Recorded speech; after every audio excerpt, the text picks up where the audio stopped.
सफल बने, समर्थ बने, पावन बने जीवन। मीठी मुरली सुन के पाए सुख सघन। आज का चिंतन, आज का चिंतन। ओम शांति। Good morning. मीठा बाबा ज्योतिर्बिंदु निराकार विदेही संगमुख पर आकर ब्रह्मा तन में हम बच्चों को ब्राह्मण बनाकर आप समान संपूर्ण पावन बनाकर घर ले जाएंगे।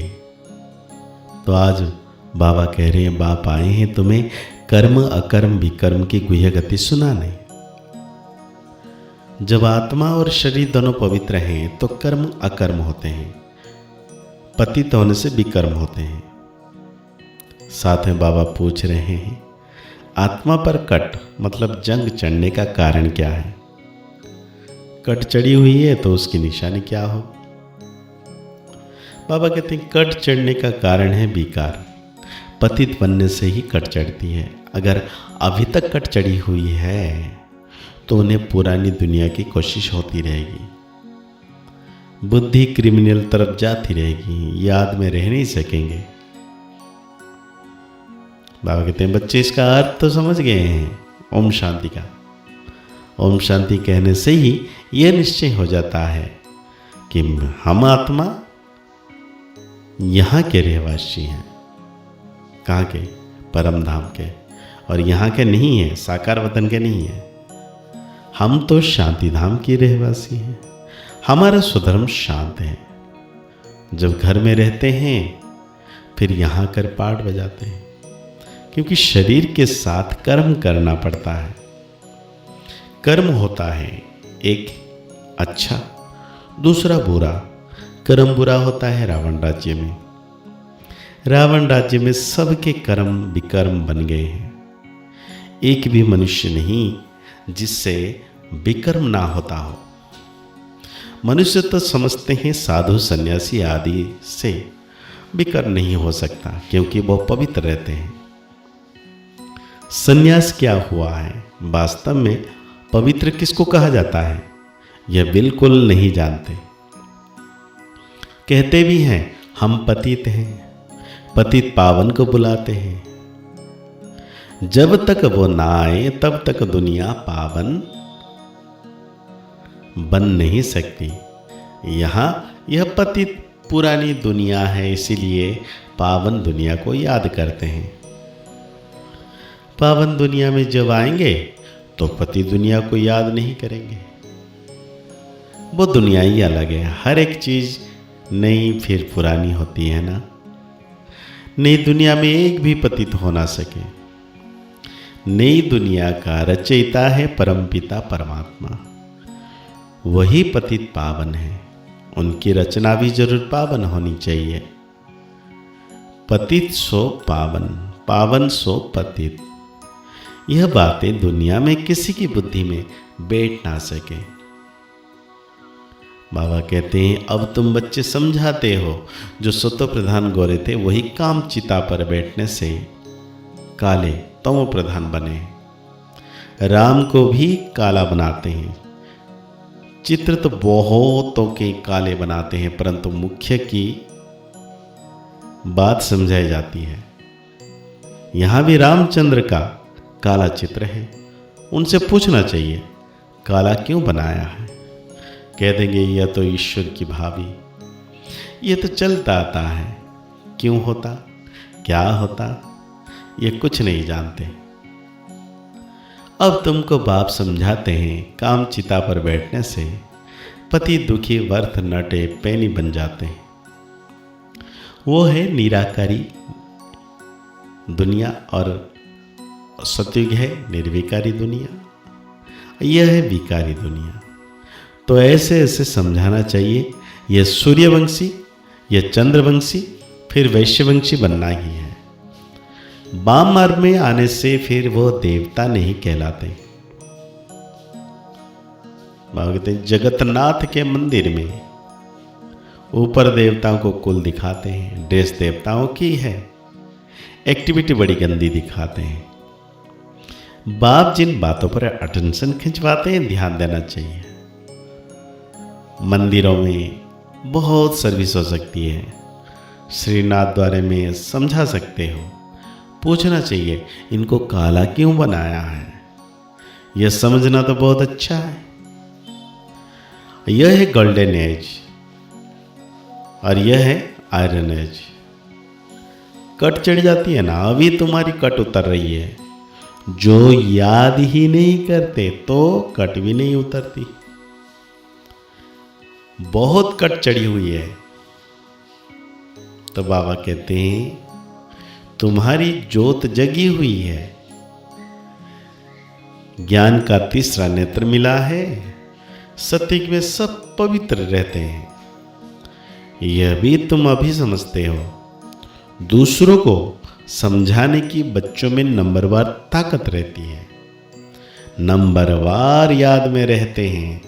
राजधानी कैसे स्थापना होती है, कोई की बुद्धि में यह नहीं होगा। तुम सेना हो ना, जानते हो याद के बल से पवित्र बन हम राजा रानी बन रहे हैं। फिर दूसरे जन्म में गोल्डन स्पून इन माउथ होगा। बड़ा इम्तिहान हो, पास करने वाले मर्तबा भी बढ़ा पाते हैं। फर्क पड़ता है ना, जितनी पढ़ाई उतना सुख। यह तो भगवान पढ़ाते हैं। यह नशा चढ़ा हुआ रहना चाहिए। चौचीनी, बाबा कहते हैं ताकत का माल चौचीनी मिलता है। ये तो भगवान पढ़ाते हैं, नशा चढ़ा हुआ रहना चाहिए।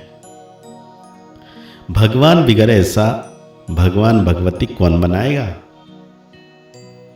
तुम अभी पतित से पावन बन रहे हो, फिर जन्म जन्मांतर के लिए सुखी बन जाएंगे, ऊंच पद पाएंगे। पढ़ते पढ़ते फिर गंदे बन जाते हैं।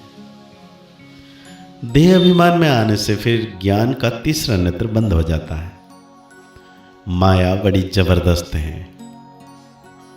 बाप खुद कहते हैं बड़ी मेहनत है।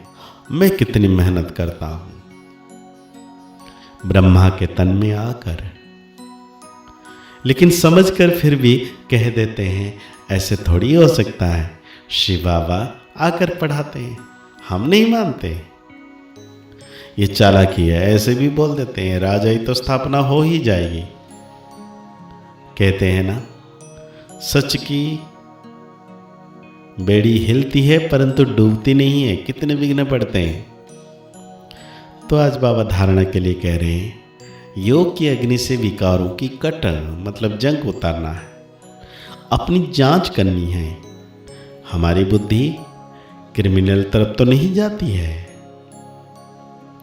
निश्चय बुद्धि बनने के बाद फिर कभी किसी भी बात में संशय नहीं उठाना है।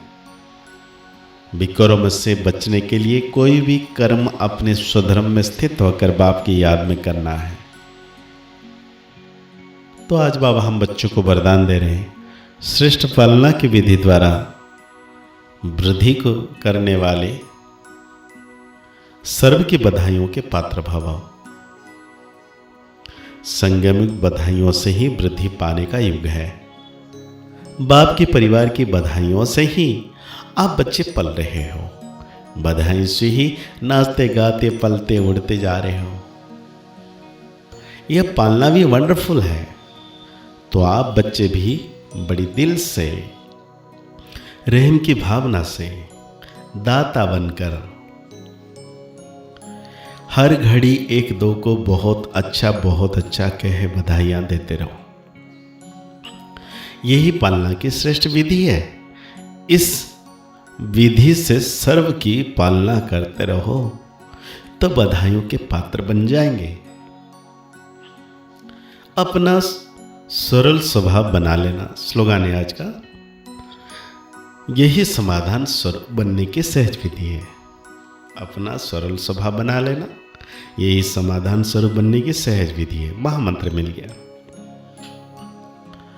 तो आज बाबा हमको अव्यक्त इशारे में कह रहे हैं, अब बच्चों के पास पवित्रता की जो महान शक्ति है, यह श्रेष्ठ शक्ति अग्नि का काम करती है, जो सेकंड में विश्व के किचड़े को भस्म करती है। जब आत्मा पवित्रता की संपूर्ण स्थिति में स्थित रहती है तो उस स्थिति के श्रेष्ठ संकल्प से लगन की अग्नि प्रज्वलित होती है और किचड़ा भस्म हो जाता है। वास्तव में यही योग ज्वाला है। अभी आप बच्चे अपनी इस श्रेष्ठ शक्ति को कार्य में लगाओ। तो आज की मुरली के अनुसार हम 100 मान लेंगे।